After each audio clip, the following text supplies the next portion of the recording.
Welcome student to our digital lecture. Class 7th English lesson 2 worksheet. This is the worksheet of class 7. Student, it is compulsory to write all questions in your English notebook. A new idea of good manners. Glossary या meanings. First, vacations, holidays means छुट्टियां. Next, stranger, a person that you don't know. वह व्यक्ति जिसे आप नहीं जानते हैं, अपरिचित. Excuse, a person either true और इन्वेंटेड. बहाने बनाना, वे व्यक्ति या तो ट्रू होता है या इन्वेंटेड होता है जिसके द्वारा कोई बहाने बनाए जाते हैं. Next, library, a building in which collection of book, वह बिल्डिंग जहां बुक्स का कलेक्शन होता है, पुस्तकालय.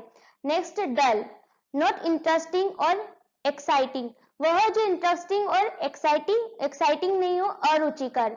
Next, manners, the way that somebody behave, manners यानी हमारे व्यवहार, जिसमें हम कोई व्यवहार करते हैं या बिहेव करते हैं. Next, important, to great value, महत्वपूर्ण. Next, friendly, behaving in a kind and pleasant way means मित्रता पूर्वक. Comprehension. First, answer the question given below, आपको इन क्वेश्चंस के आंसर देने हैं जो नीचे लिखे गए हैं. First question, where did Ravi spend his summer vacation, Ravi ने अपने वेकेशंस कहाँ बिताए. Our answer is Ravi spent his summer vacation at a village, Ravi ने अपने वेकेशंस गांव में बिताए. Our second question is why did Ravi and Anand not know Ashok, Ravi और आनंद अशोक को क्यों नहीं जानते थे. Our answer is Ravi and Anand did not know Ashok because he was a new student and is almost stranger to them. वह जो रवि एंड आनंद जो है वो अशोक को नहीं जानते थे क्योंकि वह एक न्यू स्टूडेंट था और उनके लिए स्ट्रेंजर था, मीन्स अपरिचित था. Our third question is how did Ashok learn to use a dictionary, Ashok ने डिक्शनरी का यूज करना कैसे सीखा. Our answer is Ashok's grandfather taught him how to use a dictionary, Ashok के ग्रैंडफादर ने उसे बताया कि डिक्शनरी का यूज कैसे करते हैं. Our fourth question is how does a dictionary help us, किस तरह से डिक्शनरी जो हमारी मदद करती है. Our answer is a dictionary help us to look up the meaning and spelling of new words, dictionary जो है किसी न्यू वर्ड्स के स्पेलिंग और मीनिंग्स देखने में हमारी हेल्प करती है. We all have dictionary students and we all know how to use dictionary. Our fifth question is why does Anand not look up the meaning of all the new words in a dictionary, आनंद जो है सभी new words के meaning को dictionary में क्यों नहीं देखता था. Our answer is Anand did not look up the meaning of all the new words in dictionary because he feel lazy sometimes. आनंद जो है सभी न्यू वर्ड्स की स्पेलिंग और मीनिंग्स को डिक्शनरी में नहीं देखता था क्योंकि वो कभी कभी क्या फील करता था, लेजी. लेजी मीन्स आलसीपन, कि क्या करे कैसे करे इस टाइप से. Our next question is why must we avoid making mistake, हमें मिस्टेक करना क्यों अवॉइड करना चाहिए. Our answer is we must avoid making mistakes because it shows that we are lazy and it is also bad manners. हमें mistakes को avoid करना चाहिए क्योंकि ये बताता है कि हम लेजी हैं, मीन्स आलसी हैं, हम अपना काम प्रॉपर नहीं कर रहे हैं. And it is also bad manners, और यह बैड मैनर्स भी है because mistakes incorrect our writings, क्योंकि मिस्टेक्स जो है हमारी राइटिंग को इनकरेक्ट कर देती है, गलत कर देती है. Our next question is B. Choose the correct option and filling the blanks. आपको करेक्ट ऑप्शन को चूज करना है और उन्हें फिलअप टाइप फिल करना है. The school has opened. Option first, after the winter vacation, after a holiday, C, after a summer vacation, after a week. So our right answer is after a summer vacation. It means C. Second, Ashok is a stranger because, Ashok stranger था, अपरिचित था क्योंकि A he is a new student, B he is well known to all, C he is an old student, D he is an intelligent student. Our right answer is he is a new student. Next, The three boys joined in. तीनों boys एक साथ आए और A option played football, visited the school library, C went to the garden of the school, and D went inside the classroom. Our correct answer is visited the school library. वो कहाँ गए थे? School की library घूमने या देखने. Next, Ravi spent his summer vacation. Ravi ने अपने समर वेकेशन कहाँ बिताए? Option is at a village, in the town, at home, at his friend's home. So student, we all know that Ravi spent his summer vacation at a village. गांव में उसने अपने summer vacation बिताए. Next, Ashok joined. Options: A class 10th, B class 9th, C class 7th, and D class 8th. So Ashok joined class 7 and C is our right answer. Power. Look at the phrases given below. आपको phrases देखने हैं और उनके according. Now change the meaning of the following phrases by adding un.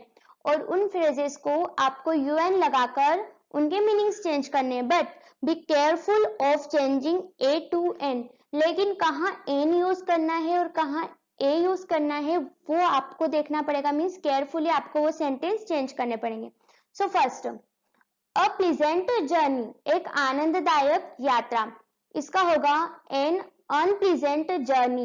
Y we used an here? Because U is a vowel.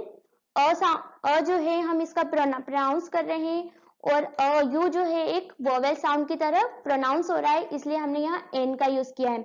Next, a popular boy, एक विख्यात लड़का जो जाना माना हो. इसका अपोजिट होगा एन अनपॉपुलर बॉय, एक मीन्स अनविख्यात लड़का. Next, unnecessary thing. Necessary means होती है आवश्यक वस्तु. इसका अपोजिट होगा an unnecessary thing. Next, for a lawful act. इसका अपोजिट होगा an unlawful act. Fifth, a just decision. इसका अपोजिट होगा an unjust decision. Next, a common animal. इसका अपोजिट होगा an uncommon animal. 7, an interesting story. इसका next होगा an uninteresting story. 8, an important event. Next होगा an unimportant event. 9, an equal opportunity. इसका होगा an unequal opportunity. 10, a usual happening. इसका opposite होगा an unusual happening. Write sentence from each of the following tables. आपको tables में से एक एक टेबल में से एक एक वर्ड्स लेना है एंड उनको आपको एज ए सेंटेंस लिखना है. मीन्स इन वर्ड्स का यूज करके you have to create sentence. So first of all, you can बोरो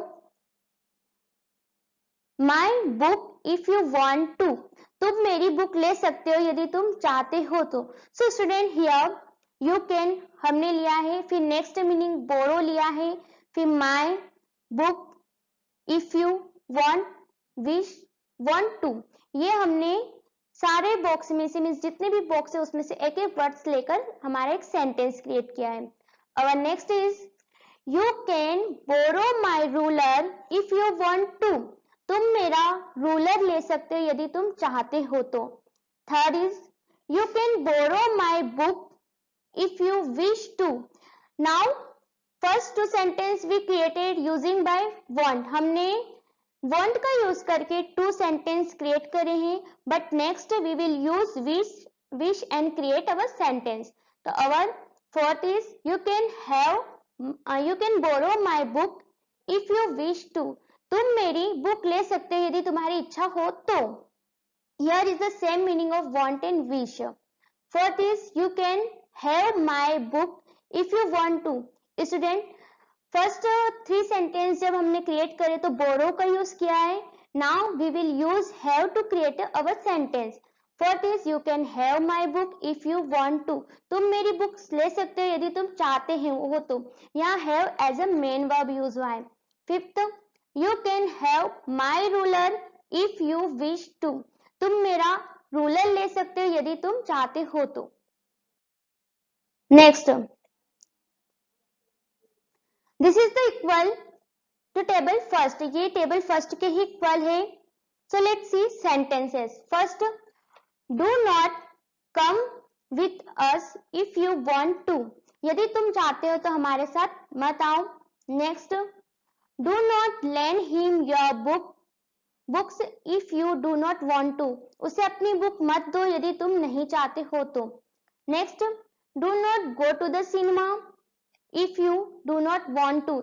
यदि तुम नहीं चाहते हो तो सिनेमा मत जाओ.